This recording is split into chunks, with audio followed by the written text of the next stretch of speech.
The desert stretched on, a relentless expanse of sand and sky. The sun beat down with a merciless intensity, transforming the road into a shimmering ribbon of heat. I was alone, a solitary speck against the vast canvas of nature. The silence was deafening, broken only by the rhythmic hum of the tires. A sense of isolation had drawn me to this desolate expanse, a desire to escape the cacophony of city life. But as the day wore on, the solitude began to weigh heavily. The endless horizon seemed to mock my desire for peace, stretching out into an infinite void. Then, she appeared. A figure materialized out of the shimmering heat, a solitary speck against the barren landscape. A woman, her form etched against the sky, thumb outstretched. Compassion, or perhaps a flicker of loneliness, compelled me to stop. As she climbed into the car, I was struck by her otherworldly beauty. Her skin was pale, almost translucent, and her eyes held a depth of sorrow that seemed out of place in the harsh desert environment. She spoke little, her voice a soft whisper that carried a haunting melody. As the sun began its descent, casting long, eerie shadows across the desert, the woman's demeanor shifted subtly. Her eyes, once filled with a quiet sadness, now held a glint of something darker. She began to speak, her voice barely audible over the wind, weaving tales of the desert's ancient secrets. Her stories were filled with shadows and whispers, of lost souls and forgotten curses. As she spoke, the desert seemed to transform, taking on a sinister aspect. The once indifferent landscape became a place of lurking dangers and hidden threats. Fear, like a cold tendril, began to wrap around my heart. I yearned to escape, to flee this growing sense of dread. But the car, as if under a spell, continued its relentless journey. The woman's grip tightened on my arm, her touch icy cold. And then, as abruptly as it had begun, it ended. She was gone, vanished without a trace, leaving behind an unsettling silence and a lingering scent of jasmine. The desert night closed in, and with it came a profound sense of unease. I was alone once more, but this time, the solitude was filled with a haunting presence. The woman's stories echoed in my mind, a chilling reminder of the desert's dark secrets.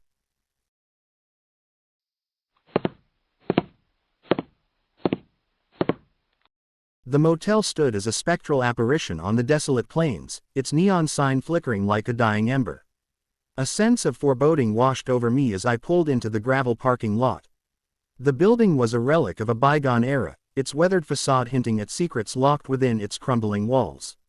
The room I was assigned was a claustrophobic cell, the air thick with the stale scent of disinfectant and decay. A single, bare bulb cast eerie shadows that danced and writhed on the peeling wallpaper. As darkness enveloped the room, a creeping sense of unease took hold. A faint whisper, like a breath of wind, stirred the silence. It was a woman's voice, carrying a haunting melody of sorrow and longing. The sound seemed to emanate from the walls, as if the very structure of the motel was imbued with the woman's despair. Night deepened, and with it, the whispers grew louder, more insistent. They were filled with fragments of a story, a tale of loss and heartbreak. It was as if the motel itself was a living entity, pouring out its soul through the ethereal voice. A cold dread seeped into my bones. I was no longer a mere occupant of this room, I had become a witness to a haunting tragedy. The woman's voice seemed to beckon me, drawing me deeper into the heart of darkness. As dawn approached, the whispers faded, leaving behind a profound sense of emptiness. I checked out of the motel, eager to escape the oppressive atmosphere. But as I drove away, I couldn't shake the feeling that I had left a part of myself behind. The motel, with its secrets and sorrows, had claimed a piece of my soul.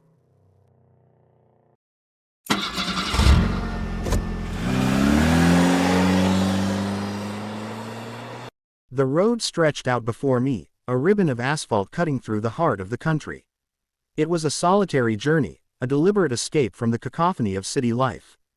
The car, a reliable old sedan, was my only companion, a silent confidant as I traversed the open road. The first few days were a blissful blur of endless highways, small towns, and wide-open skies. I stopped at diners for hearty meals, slept in motels with questionable carpets, and spent countless hours simply driving. The freedom was intoxicating, a heady elixir that filled me with a sense of purpose. Then, it started, subtle at first, a feeling of being watched.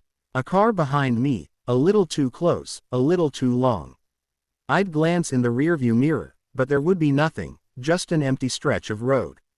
Paranoia began to creep in, a cold, insidious thing that gnawed at the edges of my sanity. The further I drove, the stronger the feeling became. Cars appeared from nowhere, their drivers staring intently as they passed. Rest stops became places of unease, filled with shadows that seemed to linger just beyond the periphery of vision. One night, as I pulled into a desolate motel, the feeling reached its crescendo. The room was stifling, the air thick with a sense of unease. As I lay in bed, trying to sleep, I heard a noise, a faint scratching sound coming from the wall. Fear, cold and sharp, gripped me. With trembling hands, I turned on the light.